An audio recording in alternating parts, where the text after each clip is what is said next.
دې ټیم کې تاسو کتئ چې موږ راغلي یو ګډسک روډ پټوار بالا ته څو ورځې روان دی. دلته کې د ناظم صاحب د چا څه اختلافات راغلي یو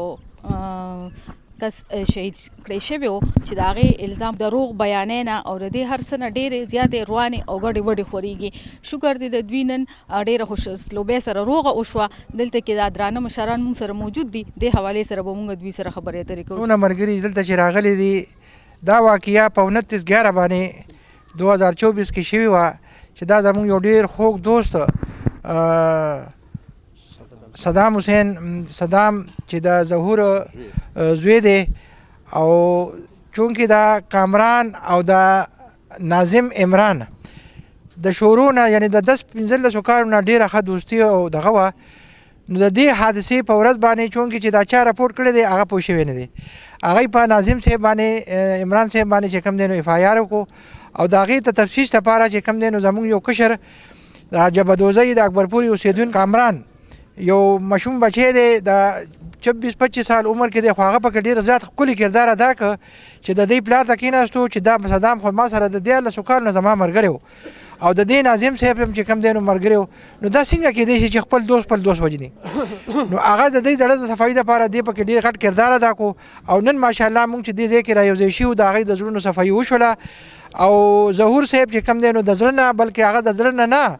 د هغه د بچو د ماشومانو پورې د زنانو پورې چې کوم دی نو هغه ناظم عمران چې کوم دی نو د زړه نه معاف کو. څنګه چې زموږ سرفراز صاحب خبره کوم دغه خبره ده او د میډم د هغې نه مخکې یو خبره وکړه چې موږ دغه دې ته راغلي او د دې حقیقت خبره چې دې دروغجنۍ نه ډېره لوی فساد جوړېدو نور خلک پکې را شاملېدل. نو الله پاک دې دا 115 مشران دي دی سره ډېر خو کې د جبهه‌دوزۍ نه کامران دی او زمونږ د ناظم صاحب سره د الله پاک ډېر خو چې دی پکې ډېر ښه کردار ادا کړو چې دته مشرانو څه خبرې وکړې هغه دی ومنلې او زه ظهور صاحب ته چې کوم دی نو په دواړه لاسي سلام کوم چې هغه د زړه د کومې نه فی سبیل الله معاف کړ او دا مسله یې ختمه کړه. زه د ټولو مشرانو خاص کر د کامران صاحب سرفراز صاحب عمران ناظم صاحب او د دې علاقې چې څومره مشران دي د هغوی د زړه د کومې نه شکریا ادا کوم چې هغوی رامخکې شو او داسې یو مسله یې حل کړله. لکه موږ عمران صاحب د صدام داسې دی بچی و د ورور یو او زه خدای شته چې ډېر زیات پرې خفه یم چې لکه د ده هغه ملاتړ وران شو او که څه غلطۍ سره شوي موږ باندې ډېرې زیاتې FIR وي چونکې موږ تاڼې ته نشو تللی موږ وړوکي زوی FIR کړی دی هغه چې هر چا مس ګایډ کړي هغې موږ بخښنه غواړو او نور داسې زموږ طرفه مطلب د عمران وایي ته بیخي د زړه د کومې نه مطلب دا د بخشش دی. تاسو کتئ چې موږ سره کامران بای موجود دی چې دا کومه تنازعه شوې وه په هغې کې دوی ډېر اهم رول ادا کړ او دوو فریقینو یو بل سره روغه راوسته. د ډېر غټ فساد نه دوه قامه چې کوم دی نو خلاص شو او یو امن طرف ته راغلل. دې باره کې به دوی سره خبرې اترې کوو. جی السلام علیکم. وعلیکم السلام. جی زما نوم کامران دی د جبهه‌دوزۍ کلي اوسېدونکی یم. دا ناظم صاحب عمران دی دا د پټوار بالا اوسېدونکی دی. ناظم زموږ ښه ملګری دی. صدام حسین الله دې جنتونه نصیب کړي زموږ ښه ورور خو د هغه چې کومه دعوه وه په د عمران باندې شوې وه. عمران خو ما ته واقف ته چې عمران څنګه سړی دی د هغې نه موږ واقف یو د هغې نه د ټول علاقه واقف ته غونډ یاران دوستان واقف ته چې یو نر سړی دی نډر سړی دی په هر حالات کې درسره ودرېږي. کومه دعوه چې شوې وه هغه ناجایزه غلطه شوې وه په هغې باندې د هغې پلار هم ومنل د هغې وروڼه د هغې وارثانو ټول ومنل چې دا کومه دعوه موږ کړې دا غلطه تصور ده. آینده دپاره موږ د وروڼو په شان وخت تېرو او فی سبیل الله چې کومه کیسه شوې وه کومه جرګه شوې وه 302 دعوه شوې وه فی سبیل الله د الله د رضا دپاره معاف کړو. آینده دپاره به تر کوم حده پورې عمران دا په محکمه سره ولاړ دی تر کوم حده پورې اصل مودې ته رسایي تر هغې پورې که تاوان راځي که طوفان راځي که ګاډی راځي ښه د نر په شان را سره ولاړ دی او تر هغې پورې به انشاءالله اصل مودې ته ځان رسو.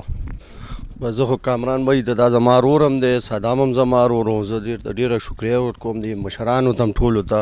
هېڅ بې زموږ باندې ناجیزه دعوه شوې وه صدام زما ورور و بیا به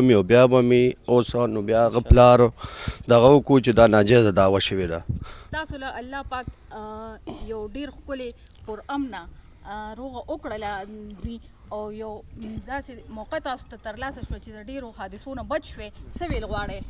نو مونږ بېګونه وو که نه جي هر څه ټول بېګونه وو لکه زموږ د کامران بی د ټولو مشرانو ته پته وه د ټولې علاقې ته دا پته وه چې بېګونه دعوه راباندې شوې وه خو بیا مشر وویل پلار چې دا زما دا زوی چا غلط کړی و د دروغو شیطانۍ ورکې شوی و یعنې صدام زما داسې ورور و چې د چا هم نه مانو زما هر رنګه منډه تړله یو ځای به وو ټول ملک کلیم الله دی د بورنۍ سره تعلق ساتمه دا یو وقوه شوې وه په 29 نومبر باندې صدام زموږ یو ورور و چې هغه ورکې وفات شوی و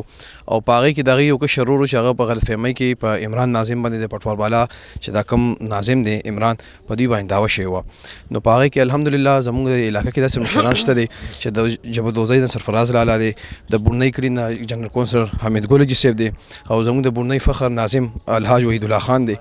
چې په دې کې دی بھرپور کوشش وکړو تقریبا د وقوي 15 دن کېږي په دې کې زموږ د ورور کامران چې کوم دی د صدام او د عمران سره ښه تعلق و په دې کې د یو جرګه جوړه کړه او دوی پلار سره کېناستلو په دې شی باندې پوه کړو چېرې دا اف آی آر غلط شوی دی چونکې د عمران ناظم چې کوم دی صدام ورورولي وه خو چې غلط فهمي ورکې شوې وه شیطاني پکې شوی و په هغې باندې دوی دا پوه کړل نو وحید ناظم صاحب حمید ګل حاجي صاحب سرفراز او کامران ورکه ډېر غټ کردار ادا کو او د والد صاحب په دې خبره اګري کو هغه هم دا ومنله چې او دا موږ نه غلطي شوې ده او دا اف آی آر چې کوم دا غلط شوی دی چونکې اصلي کوم کسان چې دي هغه بالکل غیب دي لا سکرین نه غیب دي نو هغې سره الله دې عمران عزت وکړي چې دی دروبللو